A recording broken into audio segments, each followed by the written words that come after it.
Welcome to Soft Sleep Tales, a place where timeless stories, gentle narration, and quiet atmospheres guide you toward rest. Before tonight's story begins, you are warmly invited to share where you are listening from in the comments below. It is always a comfort to see this quiet community reaching across the world night by night. And if these stories bring you a sense of calm, you are welcome to subscribe and join us on these peaceful journeys. Now, take a moment to get comfortable. Settle into your bed or your favorite chair. Gently close your eyes, take a slow, deep breath, and allow the day to soften and fade. Let my voice carry you quietly into sleep, to a place where imagination drifts and rest comes naturally. On most mornings, the city announced itself before it was seen. Carriage wheels traced their familiar complaints along the stones.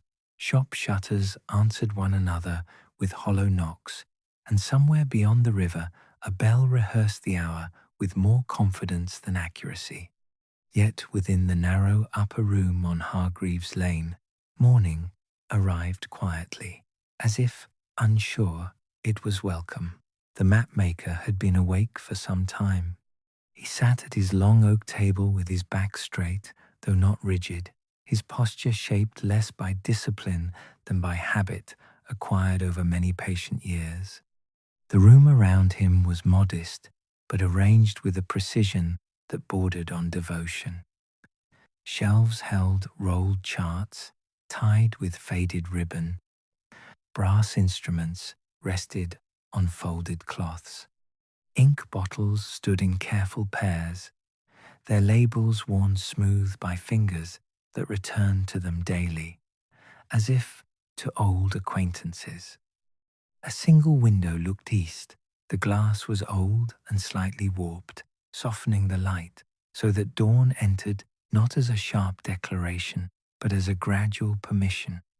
Dust motes hovered in the air, drifting lazily through the pale glow like thoughts not yet fully formed.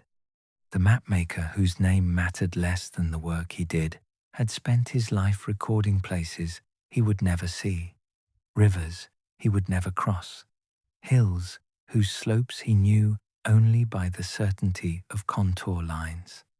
He was not troubled by this. On the contrary, there was a quiet satisfaction in understanding the world without insisting upon one's presence within it. This morning, however, the table before him held something that resisted understanding. Spread flat beneath his hands lay a celestial chart, freshly copied from an older source. The paper was of good quality, the ink dark and obedient, the markings precise. It should have been unremarkable.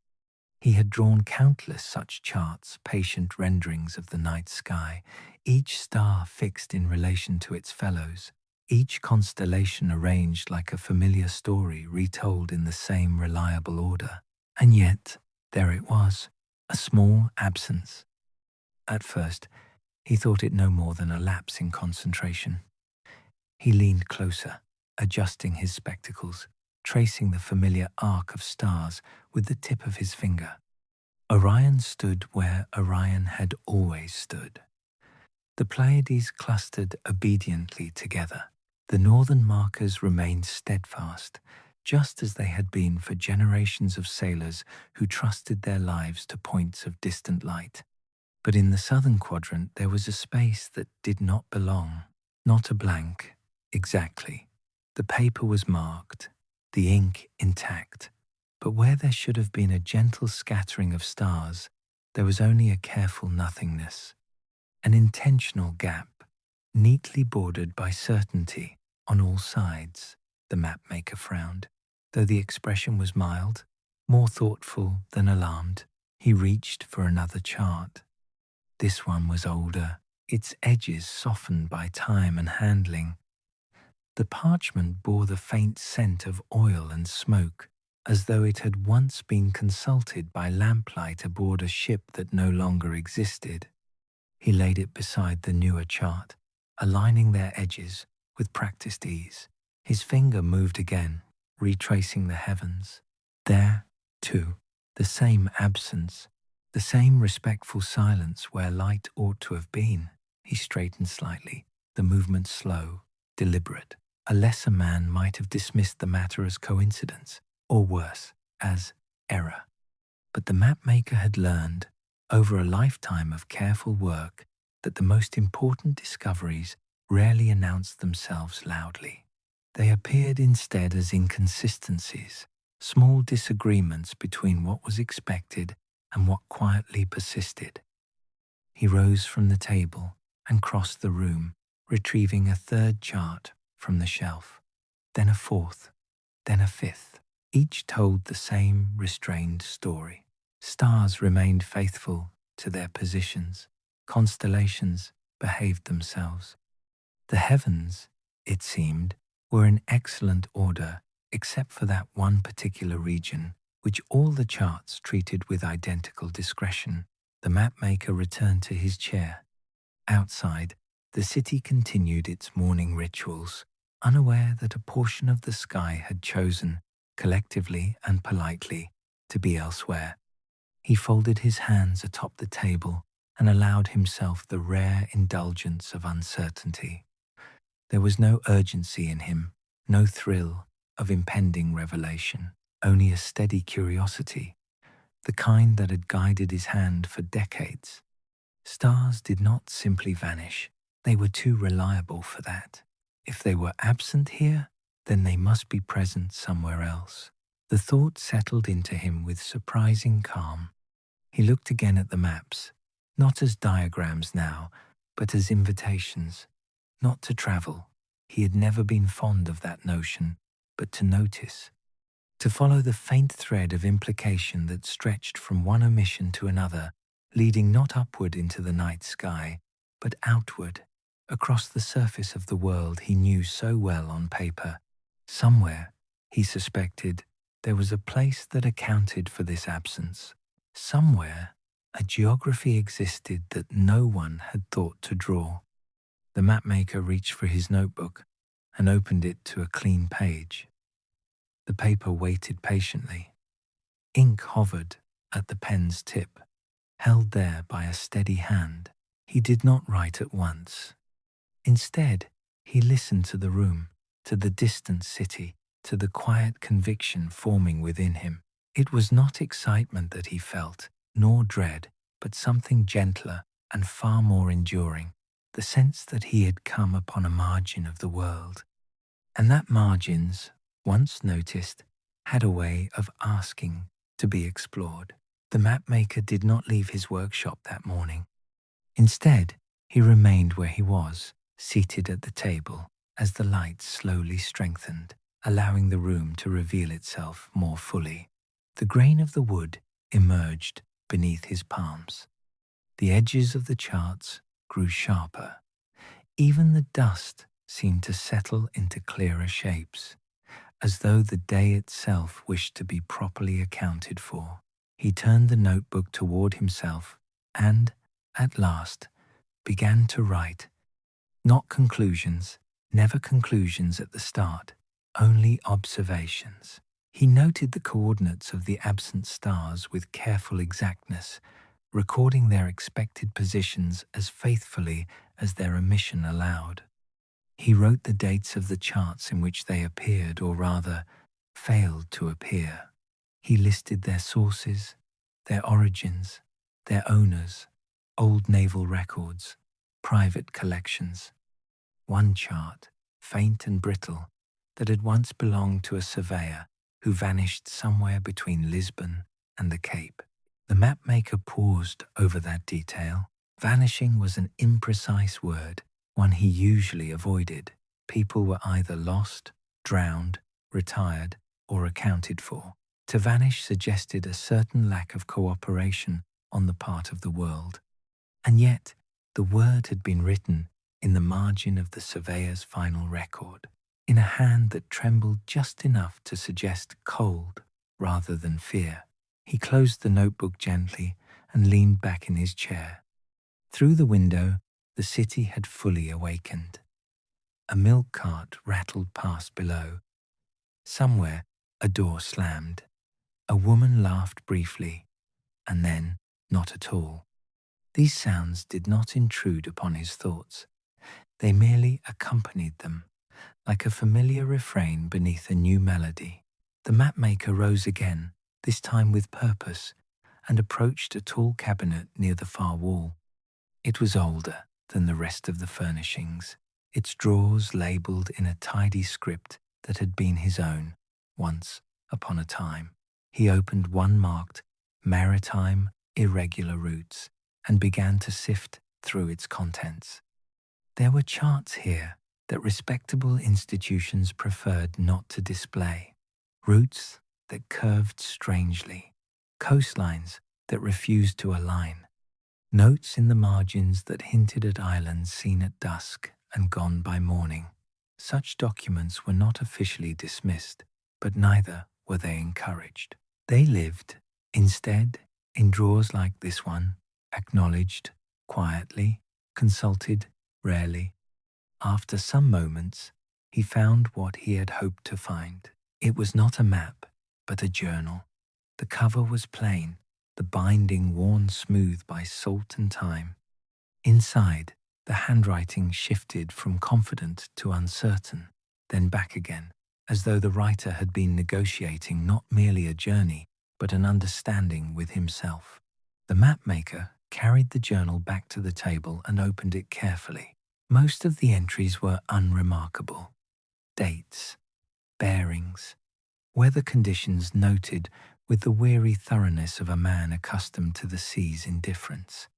But then, partway through, the tone changed. The observations grew more reflective, less concerned with miles and more with moments. The stars were wrong tonight, one entry read.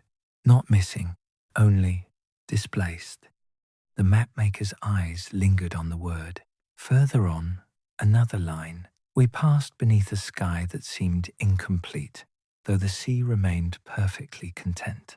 He turned the page. There was an island. I cannot place it. It does not behave as land should. The handwriting here tightened, as though the writer had braced himself. At night, the sky above it held fewer stars than expected, yet I am certain I have seen those stars before. Elsewhere, the mapmaker closed the journal. He did not need to read further. The confirmation he sought had already settled into place with a quiet finality. The absence in his charts was not an error of copying, nor was it a peculiarity of time. It was a correspondence. Something had been taken from the sky and given to the world below. The idea did not alarm him. On the contrary, it possessed a curious rightness. For all his years of work, the mapmaker had come to understand that the world was not fixed, only recorded. Mountains eroded, rivers altered course, cities expanded beyond the patience of their boundaries. Why, then, should the heavens remain untouched by such negotiations? He returned to the notebook and wrote a single line centered carefully on the page. An island that accounts for missing stars. Below it, after a moment's thought, he added, or perhaps one that shelters them. The word shelters pleased him. It suggested intention without cruelty, purpose without spectacle. By midday, he had resolved to do something he had not done in many years. He would consult another living mind. The decision was not made lightly. The mapmaker valued solitude, not out of disdain for others, but because he found clarity there. Still, some matters benefited from being placed briefly in another's care, if only to see how they were received. He gathered his coat, selecting the heavier one despite the mildness of the day, and secured the journal beneath his arm. As he descended the narrow stair from his workshop, he paused, hand resting on the banister worn smooth by countless ascents and descents. The city waited below, unchanged and unsuspecting. He felt no sense of departure, only continuation. Outside, the afternoon light lay across the streets with practiced ease.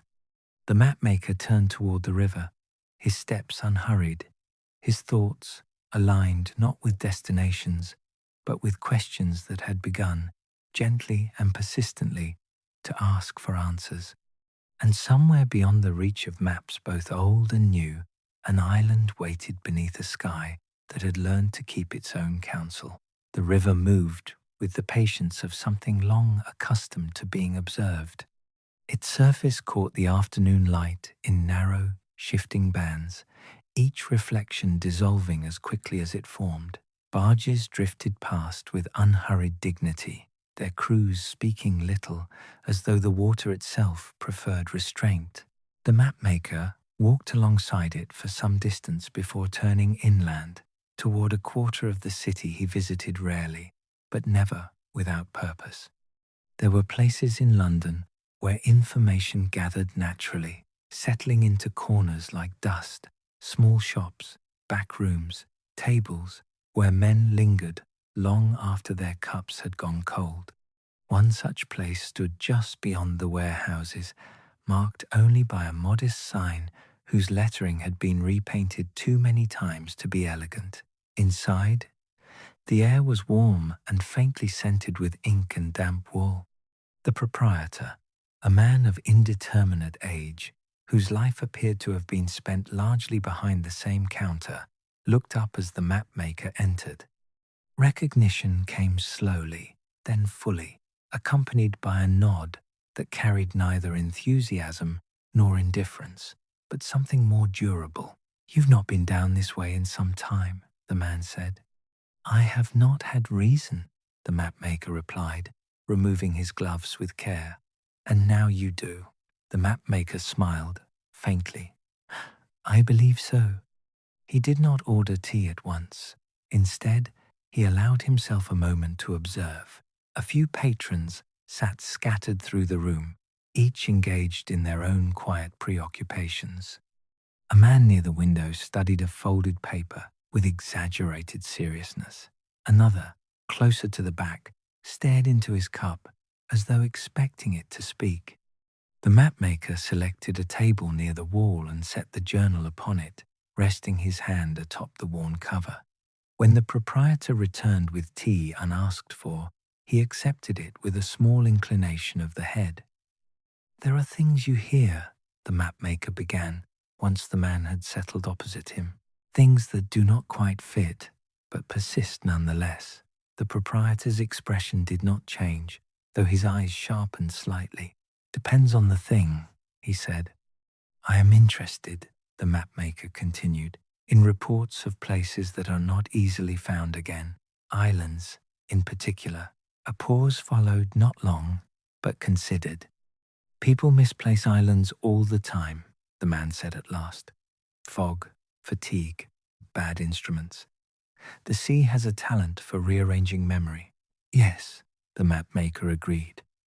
"But I am not asking about memory." The man studied him more closely now.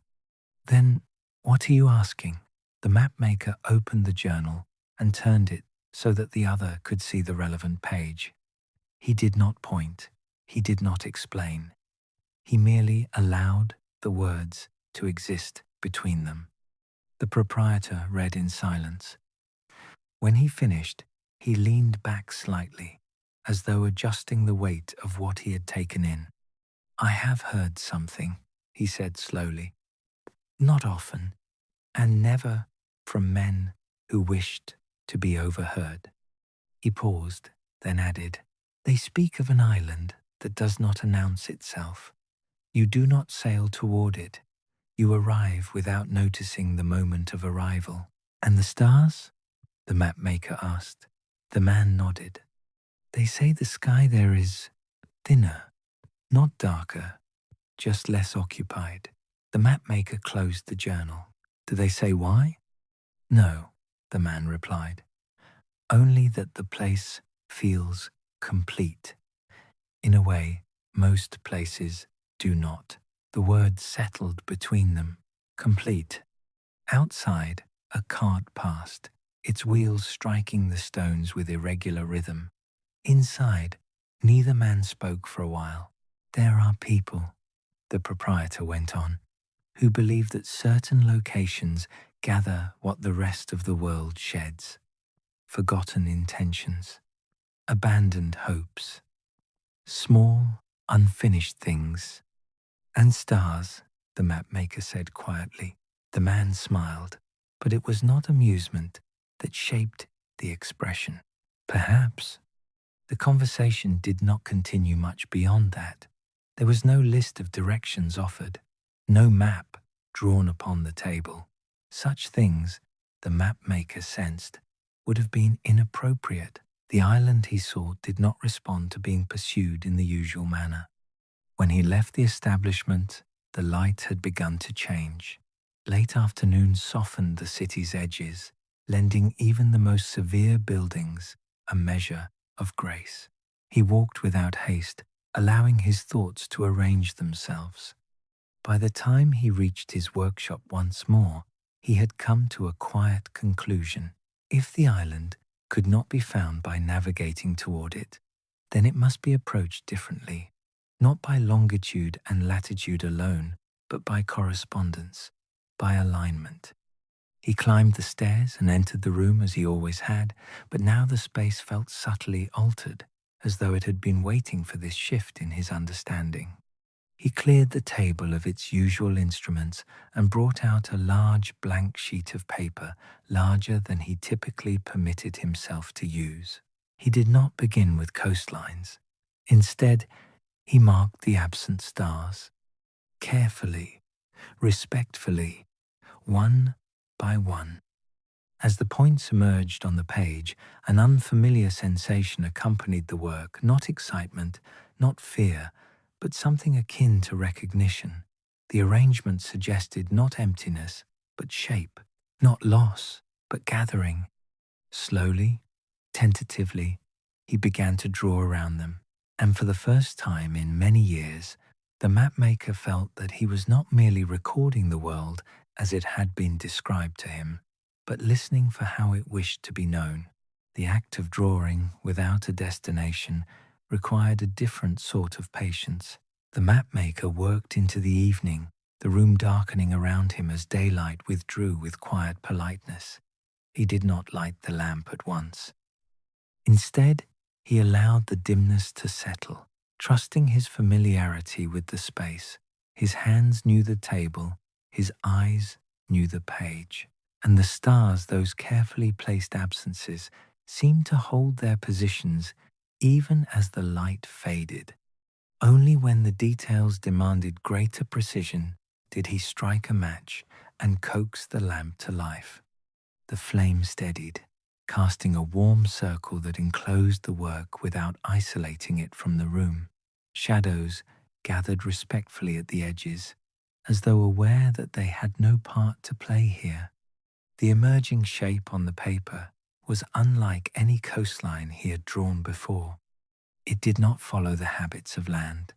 There were no confident peninsulas, no predictable bays. The line curved inward where it ought to have reached out, hesitated where it might have advanced. It was, he thought, a geography shaped less by erosion than by reluctance. He set the pen down and studied the result. What lay before him was not an island, as sailors would recognize it. It was something more provisional, a suggestion of place, a margin given form. The mapmaker leaned back and allowed himself a moment of stillness. In his many years of work, he had learned to distinguish between maps that explained and maps that invited. This was unquestionably the latter. It did not tell him where to go. It merely implied that going was possible. Outside, night settled fully. The city sounds softened, losing their edges. Somewhere nearby, a window was opened, then closed. Footsteps passed and did not return. The mapmaker gathered his papers and secured them carefully. The blank sheet, now marked with its tentative outline, he rolled and tied with a ribbon older than the idea it now contained. He placed it among the others, though not in any existing drawer. Instead, he set it aside, alone, as one might, with an object not yet ready to be classified. He did not sleep easily that night. Not from restlessness, but from attentiveness. His mind moved quietly, revisiting the day's discoveries with measured interest.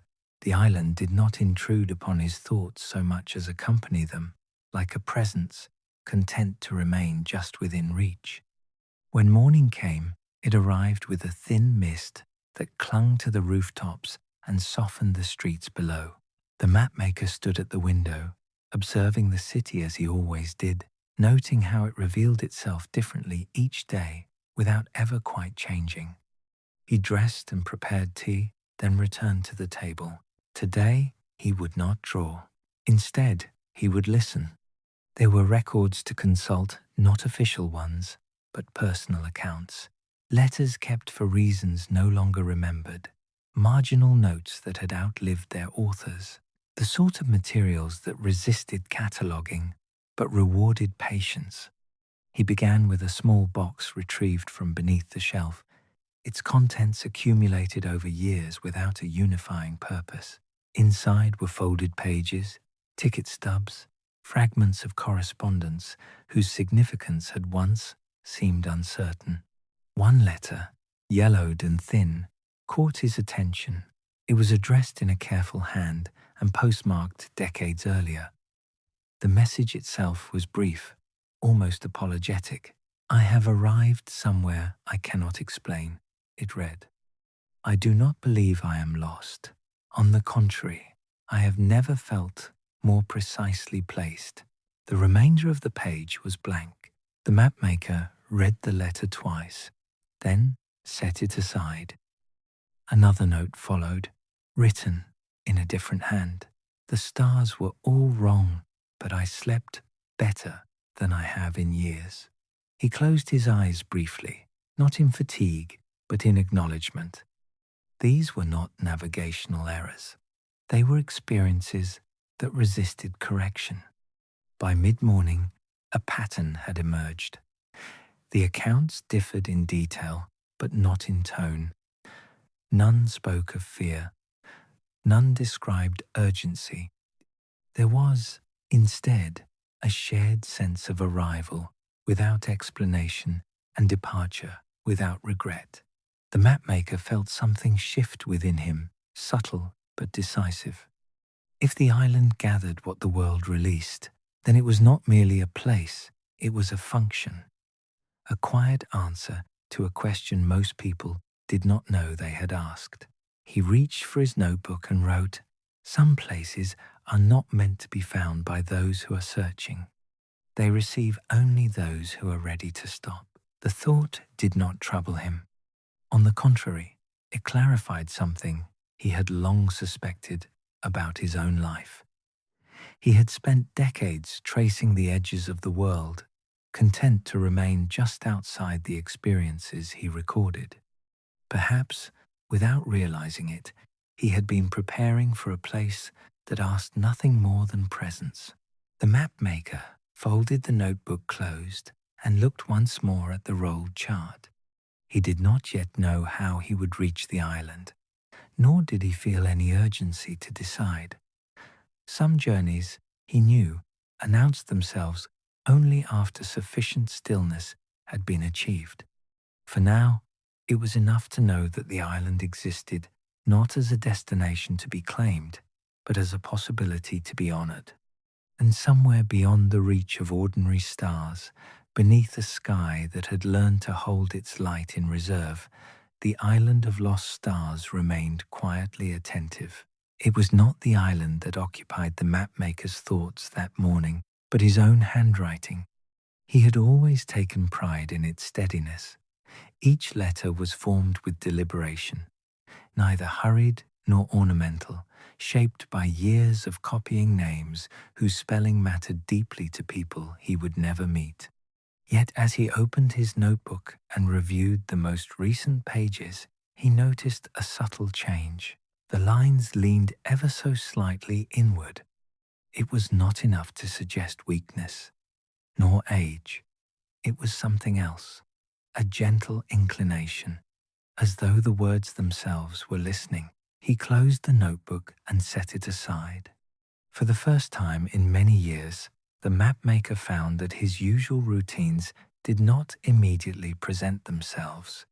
He did not reach for his instruments. He did not select the chart for revision. Instead, he remained seated, hands folded loosely before him, and allowed the quiet to assert itself. There are moments, rare but unmistakable, when one becomes aware not of what must be done next, but of what has already been done. The mapmaker considered the long accumulation of his days, the early mornings, the measured afternoons, the evenings spent correcting margins and adjusting scales. He had lived carefully, if not boldly, thoughtfully, if not adventurously. There were no great absences in his life, no dramatic losses, no moments he could point to and name as decisive failures. And yet, there were evenings he had not attended, conversations he had deferred, invitations he had declined not from dislike, but from habit. He had assumed there would always be another opportunity, another season in which to be present in a way he had not yet mastered. He rose and moved toward the window. Below, the street performed its usual choreography. A boy ran past, then slowed, then ran again. A woman paused at a doorway, uncertain whether to knock. A man stood unmoving at the corner, reading a notice that had likely been there for days. Each of them, the mapmaker realized, occupied a moment they would not revisit. The thought did not sadden him, it did not alarm him, but it did something else, something far more persuasive. It invited him to account for himself. Later that day, he ventured farther than he usually did, walking without reference to destination. He passed streets he knew well, and others he had only ever drawn. The difference, he discovered, lay not in their arrangement, but in the way they responded to being occupied. Lines on paper accepted observation without resistance. Streets, however, replied. A narrow lane smelled faintly of baking bread. A small square held the residue of laughter long after the sound had faded.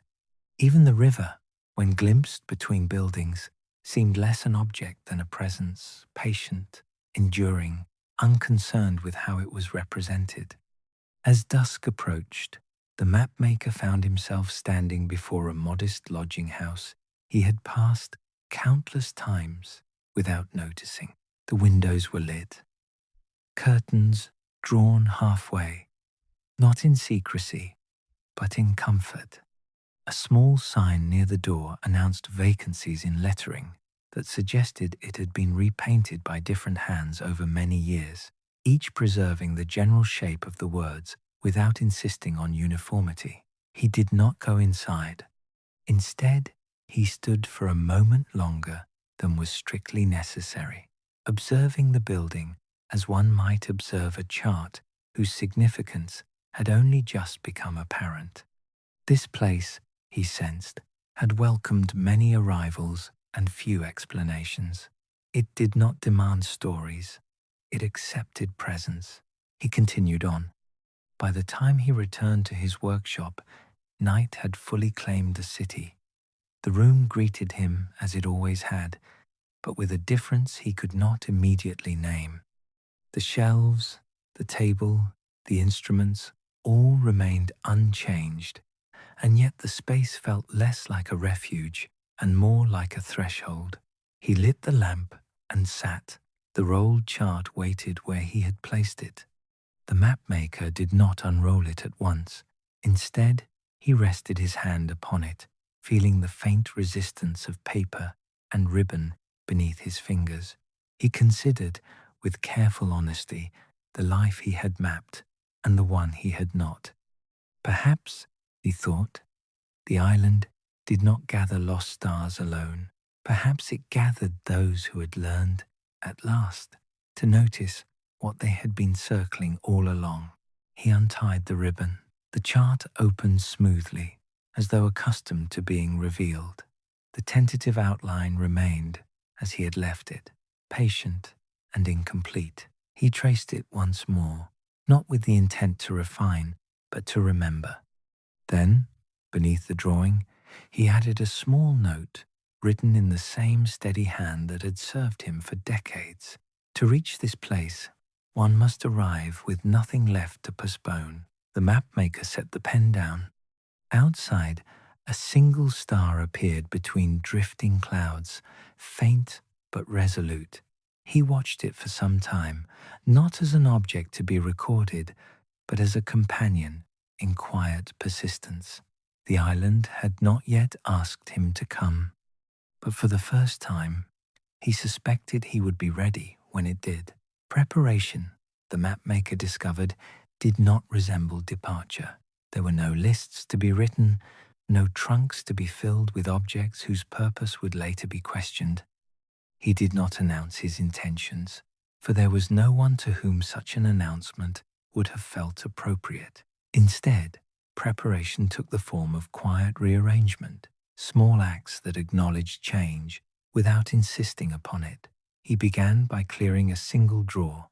It was a drawer he had not opened in some time, reserved for items that did not belong elsewhere. Old measuring cords, dulled with use. A compass whose needle had lost its eagerness. A leather-bound notebook with several blank pages remaining, kept not for need, but for possibility. He handled each object slowly, deciding not whether it was useful, but whether it still wished to accompany him. Some things he returned to their places. Others he set aside without regret. The notebook he placed atop the folded chart, aligning their edges with care. Outside, the days shortened with courteous inevitability. The city responded by lighting its lamps earlier, as if compensating for the loss. The mapmaker noticed this adjustment with interest. Light, he had learned, was less about duration than intention. One evening, as he prepared a simple meal, there came a knock at the door.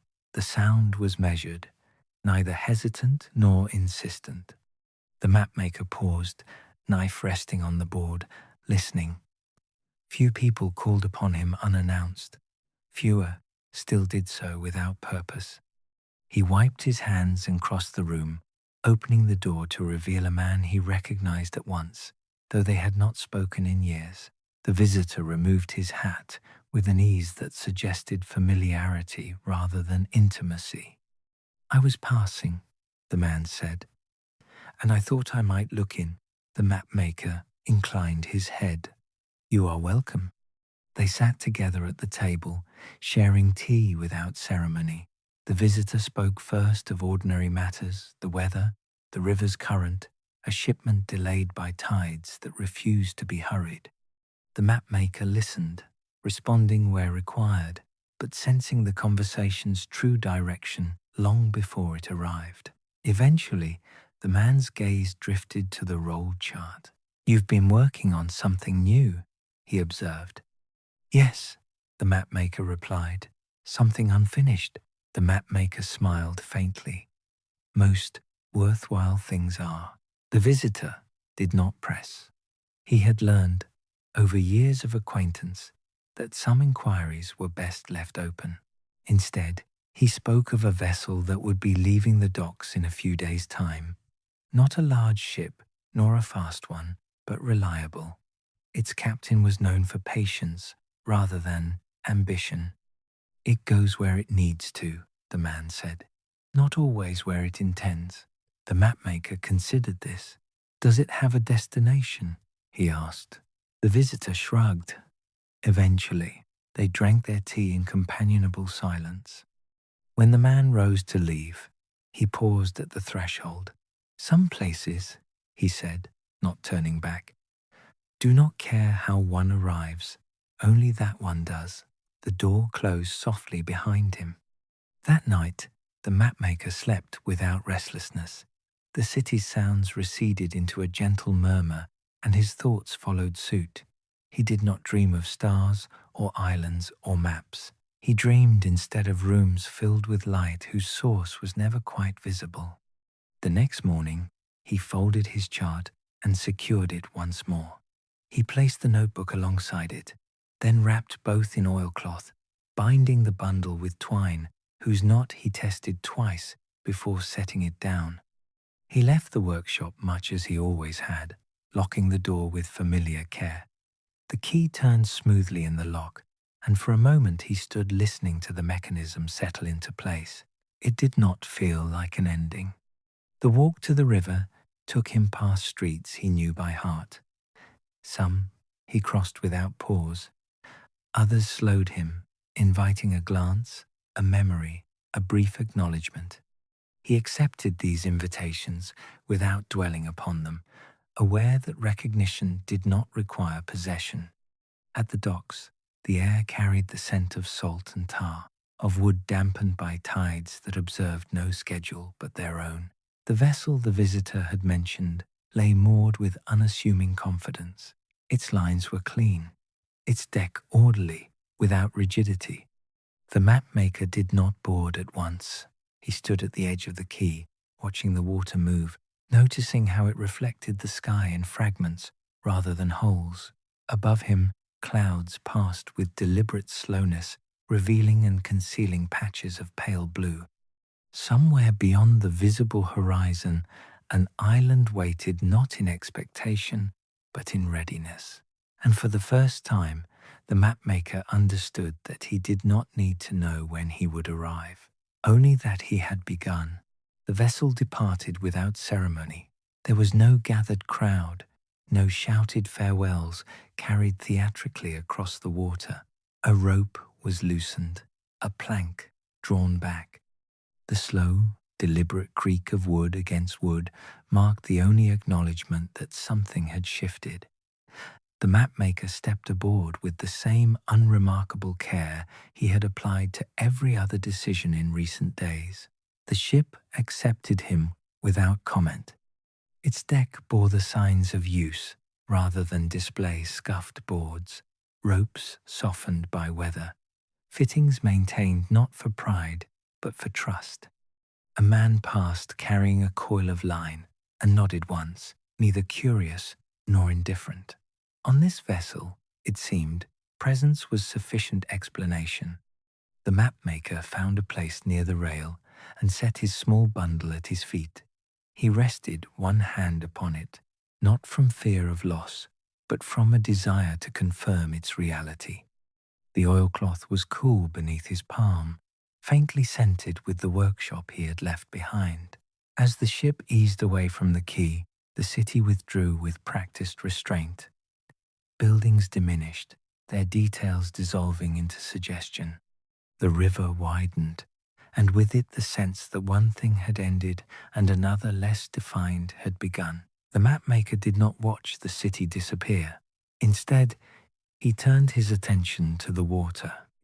It moved differently here, less confined by walls, more inclined to consider its own intentions. Small waves rose and fell with a rhythm that was neither hurried nor idle. He found the motion agreeable. It required nothing of him but awareness. Time aboard the vessel arranged itself without consulting him. Meals appeared when hunger suggested their necessity. The light shifted, marking hours without insisting they be counted. Conversations occurred in fragments, observations exchanged without obligation to continue them. The mapmaker listened more than he spoke, content to absorb the cadence of voices shaped by salt, air, and repetition. One evening, as the sun lowered itself toward the horizon, he retrieved the notebook from his bundle and opened it upon his knee. The pages fluttered briefly in the breeze, then settled. He did not write at once. Instead, he observed the sky as it altered with the approach of night. Colors deepened, edges softened. The first stars appeared, tentative and widely spaced, as though uncertain of their welcome. He compared them quietly, inwardly, to the charts he knew so well. There were differences, Not errors, precisely, but slight deviations. A star that seemed less eager to claim its usual position, another that shone with unfamiliar restraint. The mapmaker felt no impulse to correct these observations. He accepted them as one accepts a change in weather, something to be noted, not contested. When he did write, it was with the gentlest of intentions. The sky remembers itself differently over water, he noted. Perhaps distance allows for reconsideration. The days passed in this manner, marked by small shifts rather than events. The sea remained cooperative. The ship progressed with steady purpose. At no point did the mapmaker feel that he was approaching anything in particular. And yet, one morning, he woke with the unmistakable sense that something had changed. It was not announced by sound or sight. The horizon appeared much as it always had. The sky offered no dramatic alteration. But the air, there was a difference in the air. A density, not of weight, but of attention. He stepped onto the deck and stood quietly, allowing the sensation to clarify itself. The stars, he realized, had been absent the night before, not hidden by cloud nor obscured by haze, simply absent, as though the sky had chosen to rest. No one else remarked upon it. The crew went about their duties with accustomed ease. The captain stood at the helm, gaze forward, expression untroubled. The ship did not slow. It did not alter course. The mapmaker felt no urgency to speak. Instead, he returned to his place by the rail and waited. By late afternoon, a shape appeared at the edge of perception. It was not land, not exactly. More a suggestion of form, a gentle interruption in the long conversation between sea and sky. At times it seemed to vanish entirely, only to reassert itself moments later, unchanged by doubt. The mapmaker did not attempt to focus on it. He had learned that some things withdrew when stared at too directly. As evening approached, the ship continued on its steady path. No announcement was made, no orders called out, and yet, without fanfare, the water around them grew calmer, its surface smoothing as though in deference to something unseen. The mapmaker rested his hands upon the rail and allowed a single, unguarded thought to form. We are near. Not near in distance, perhaps, but near in understanding. Behind them, the familiar sky waited, its stars ready to resume their positions. Ahead, something else held its quiet place, an island not eager to be found, but willing, at last, to be approached. And the mapmaker, who had spent his life drawing what could be measured, stood ready to encounter what could not. Night arrived without darkness. The mapmaker noticed this first not with his eyes, but with his proprietor, his sense of proportion. The sky dimmed, yes, but it did not deepen. Twilight lingered longer than it should have, as though reluctant to give way to what usually followed. The sea reflected this hesitation, holding a muted sheen that resisted full shadow. There were no stars. This time, their absence felt deliberate. The ship moved on, its passage through the water nearly soundless now. Even the creak of timber seemed to have softened, as if the vessel had learned to moderate itself. The mapmaker stood apart from the others, not out of distance, but out of inclination, allowing the moment to arrange itself without interference. It was then that the island became undeniable, not as a sudden revelation, but as a steady agreement between sight and understanding. Where the horizon had once offered only suggestion, it now held form low and broad, with contours that appeared less carved than composed. There were no dramatic cliffs, no bold declarations of land. The island presented itself with the same restraint the mapmaker had come to associate with significance. A shoreline emerged, pale against the water. Beyond it, a gentle rise of ground suggested paths, that had learned patience rather than direction. The mapmaker felt no urge to speak. He sensed that words, if used too soon, might fracture the moment into something smaller than it deserved. The captain slowed the ship without instruction, as though responding to a signal not carried by flag or sound. The vessel drifted, maintaining a respectful distance from the shore. A small boat was prepared, lowered with care, and steadied against the tide. No announcement was made, but the implication was clear. The mapmaker descended the ladder with measured steps. The small boat received him with a mild adjustment, as if accommodating a familiar weight. He sat, keeping his bundle close, and waited while the rope was released. The boat moved easily, guided by hands that did not hurry. The water around them was unusually clear, revealing pale stones beneath its surface stones, arranged with no apparent order, yet free of the chaos one might expect. As they drew nearer, the air changed again. It carried a scent that was difficult to name. Not floral, not briny, something neutral yet complete. The mapmaker inhaled and found that the breath settled him in a way he had not experienced before. The tension he had not realized he carried eased, not abruptly, but as though it had been set down gently. The boat touched the shore with a sound no louder than agreement. He stepped out. The ground beneath his feet was firm but forgiving, responding with a subtle give that suggested long familiarity with arrivals. He stood still for a moment, allowing the island to assert itself not as an object, but as a presence. Behind him, the boat waited. Ahead, a path, if it could be called that, extended inland. It was not marked, but it was apparent, defined less by clearing than by inclination. The land seemed to suggest where one might go, without insisting. The mapmaker took a single step forward. Nothing dramatic occurred. No sensation rushed in. No memory surged unbidden. The island did not reveal itself all at once. Instead, it remained precisely as it had been, quiet, attentive, sufficient.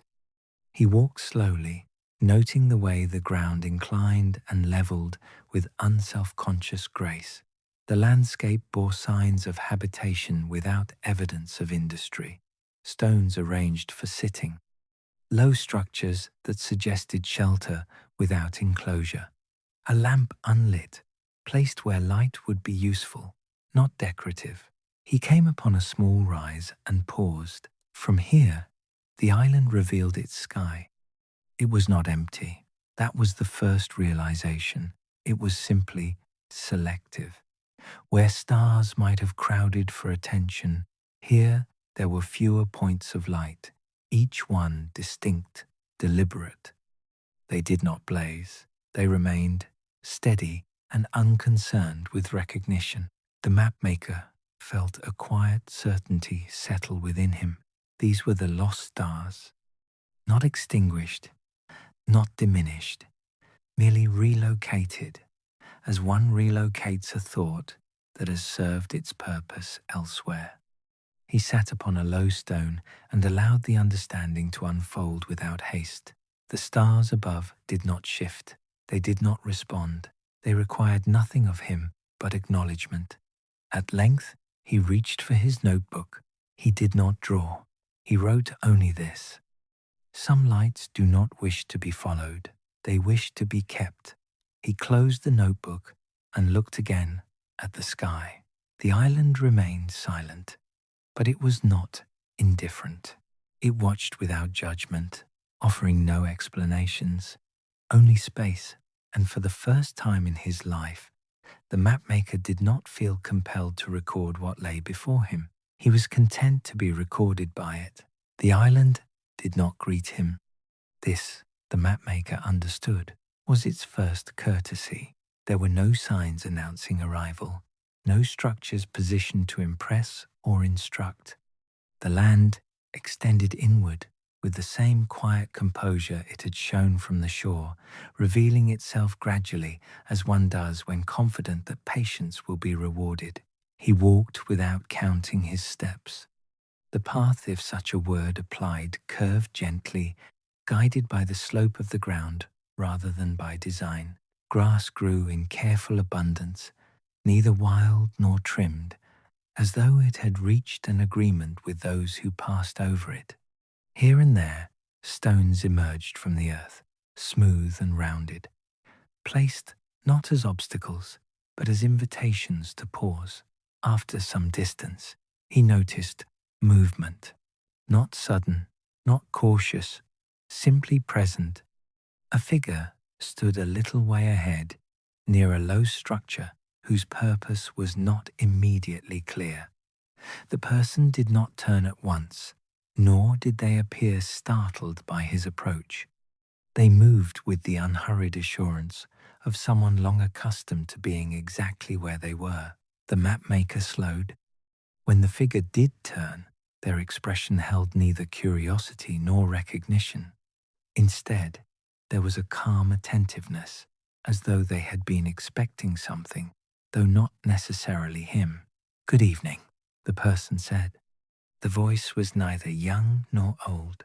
It carried no trace of accent the mapmaker could place with certainty. "Good evening," he replied. They regarded one another for a moment, not in assessment, but in mutual acknowledgement.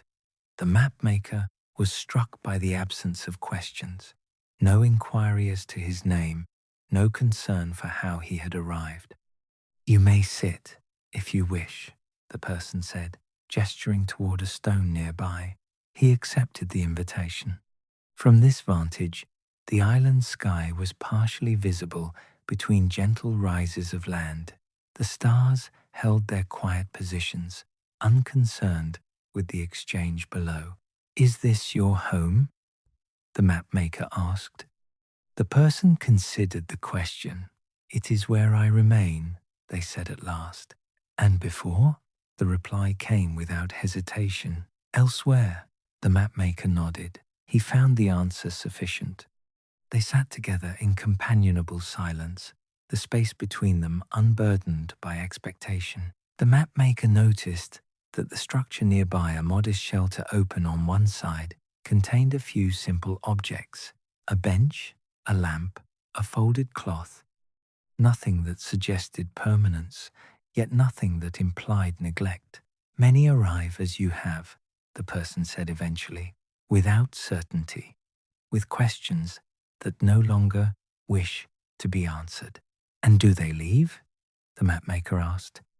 "Yes," came the reply, "often." "And the rest?" The person looked toward the sky. "They remain until they do not." The mapmaker felt no unease at this. Instead, he sensed a remarkable absence of pressure. Time here did not advance so much as accommodate. "Do you remember your life before this place?" he asked gently. The person smiled, not with nostalgia, but with something like appreciation. "I remember what was necessary," they said, "and I have let the rest be still." The mapmaker reflected on this. How many details had he preserved with meticulous care, mistaking accumulation for completeness? How many margins had he filled simply because they were there? He reached into his bundle and withdrew the notebook, opening it not to write, but to show. "I have drawn maps," he said, "for many years."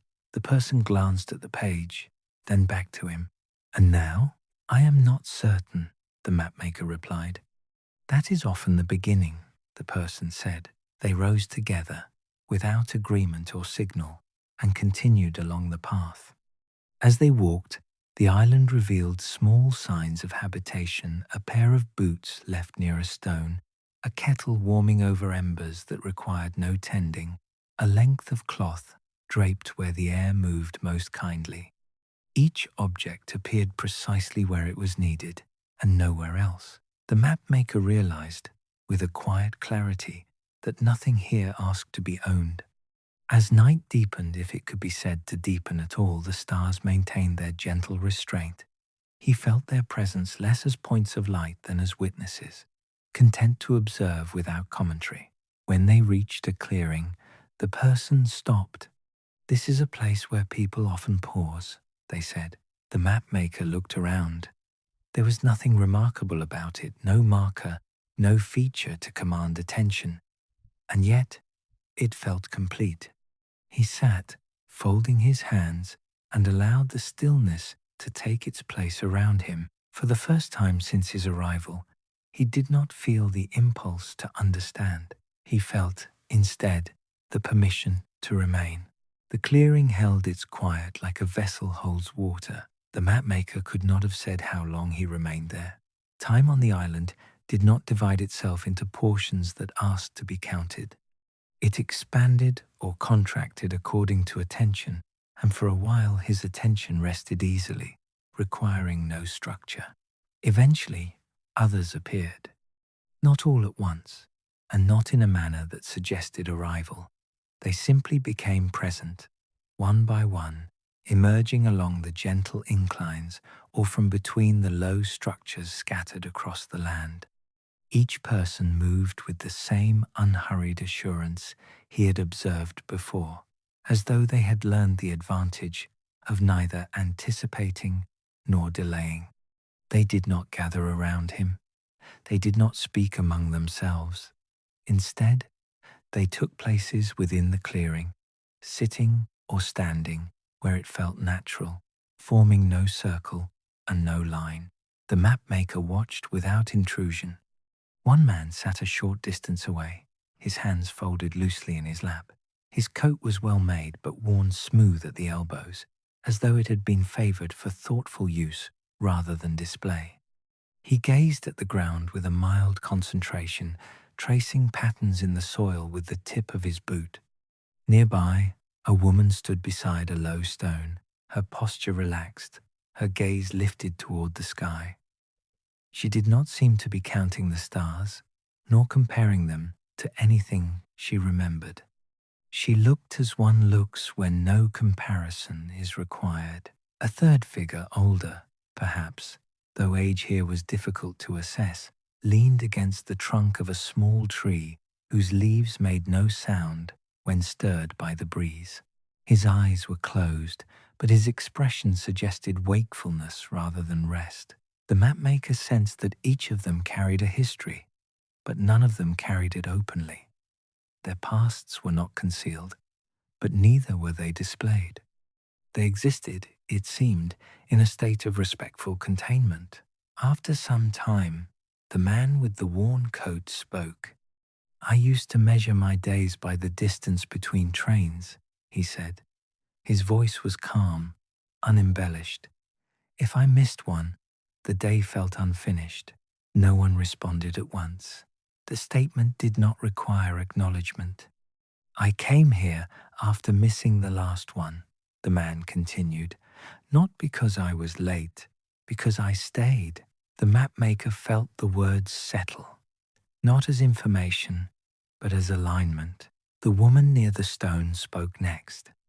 "I kept lists," she said. "I revised them often. They were meant to help me remember what mattered." She paused, as though consulting something inward. "In the end, the lists remembered me instead." Again, silence followed. Not the silence of absence, but of accommodation. The mapmaker did not feel compelled to add his voice. He listened, allowing the rhythm of these quiet disclosures to establish itself. There was no pressure to interpret. Each sentence arrived complete, requiring no extension. The older man by the tree opened his eyes. "I believed," he said softly, "that I would recognize the moment my life became my own." He smiled faintly. "I was mistaken. I recognized this place instead." The stars above them remained steady, their light neither increasing nor diminishing. The mapmaker realized that what he was witnessing was not confession, nor storytelling in the usual sense. It was something more modest and more profound. These were not lives recounted, they were lives set down. The clearing held them all without distinction. No story was given greater weight than another.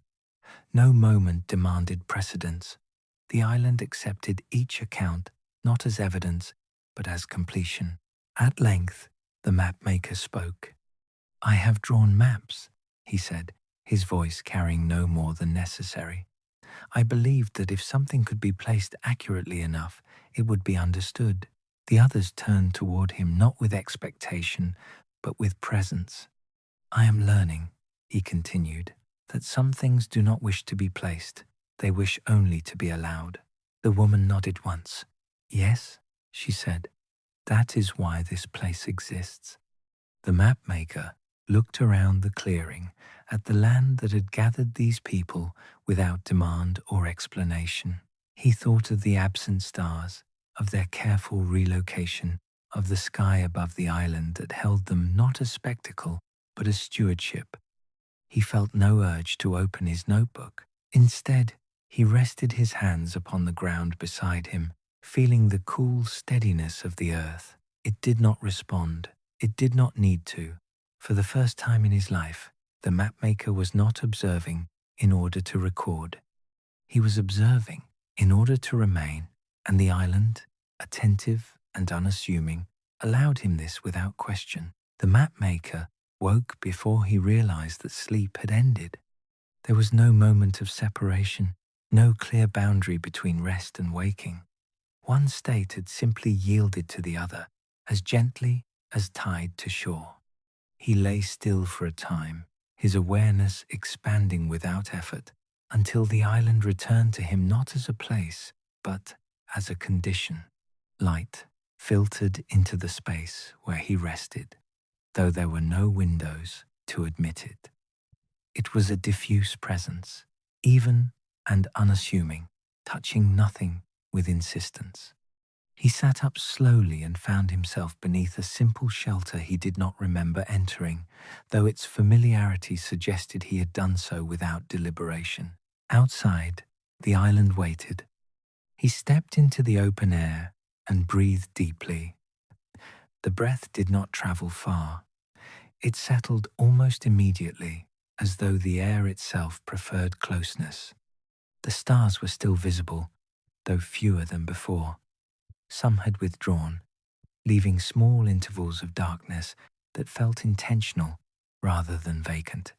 The mapmaker sensed, without alarm, that the island was changing him, not reshaping, not correcting, simply loosening. He walked until the land opened once more into a wide, gentle stretch where the sea could be seen in the distance. The water lay calm, its surface reflecting the sky without distortion. For the first time since his arrival, the thought of the world beyond the island returned to him with clarity. His workshop, the long oak table, the careful alignment of tools, the drawers that closed with reassuring finality. He imagined the maps he had left behind, those faithful renderings of certainty, each one asserting that the world could be held still if only one observed it carefully enough. He had believed that precision was a form of respect. Now, he was no longer certain. He reached for his bundle and withdrew the chart. The paper unrolled easily, its surface catching the light with quiet obedience. The outline he had drawn, tentative, hesitant, remained unchanged. It had not grown clearer. It had not corrected itself. The island, it seemed, had no interest in refining its own representation. The mapmaker studied the chart for a long while. If he returned with this map, if he completed it, refined it, placed it among others, then the island would become a destination, a thing to be found, approached, explained. Ships would sail with intention, questions would multiply, stars would be asked to return. He felt no anger at the thought, no sense of violation, only a quiet recognition of consequence. The island had not asked him to choose. That, he realized, was its most profound condition. He folded the chart carefully and returned it to the oilcloth. His hands lingered on the knot, fingers resting there, as though considering an alternative arrangement. Nearby, footsteps approached. The person he had met earlier, the one who had spoken without urgency, stood a short distance away, observing without intrusion. "You are thinking of leaving," they said. "Yes," the mapmaker replied. "And of staying?" "Yes," the person nodded, as though this confirmed something rather than complicated it. "Both are allowed," they said, "but only one will remain yours." The mapmaker looked once more at the sea. Somewhere beyond it, the familiar sky waited, its stars ready to resume their positions upon command. Somewhere beyond that, a workshop waited, patient and unchanged.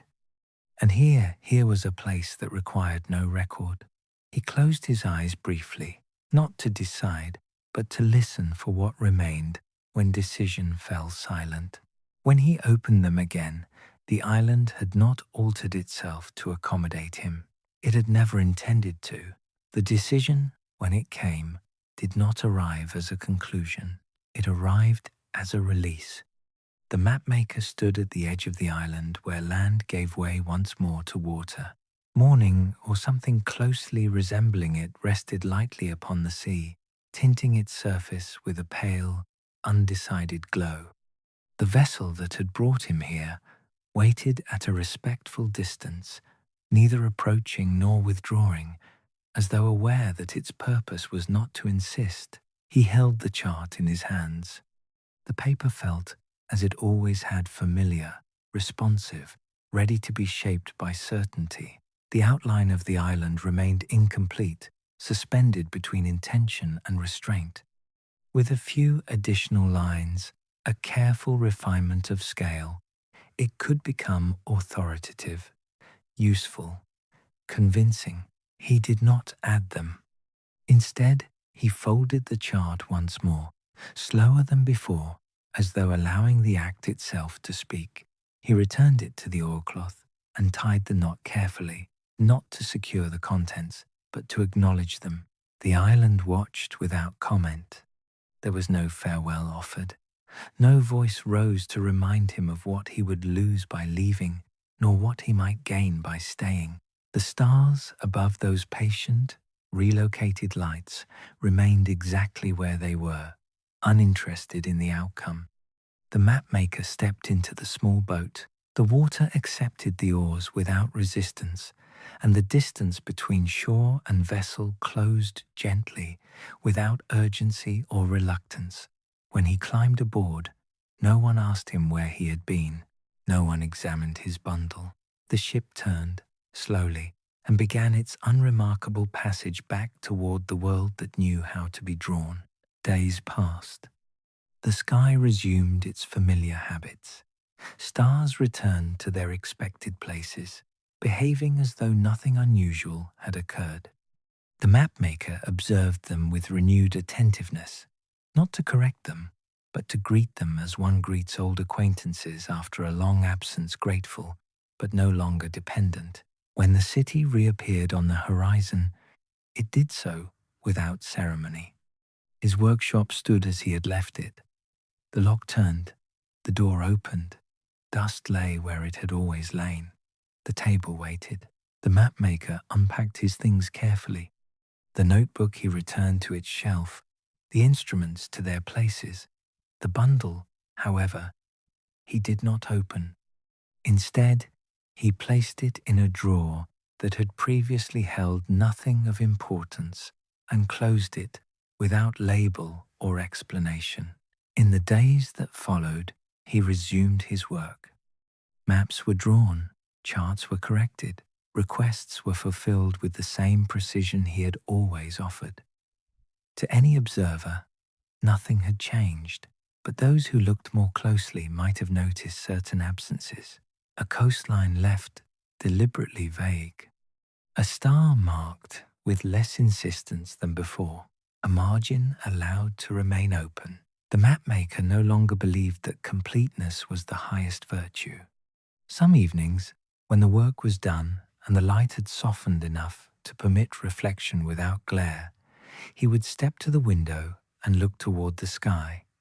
He did not search for the island. He did not expect to see the stars that had chosen another home. He simply acknowledged that they were kept, and somewhere beyond the reach of instruments and ink, an island remained beneath a sky that required no record, quietly gathering what the world no longer needed to carry.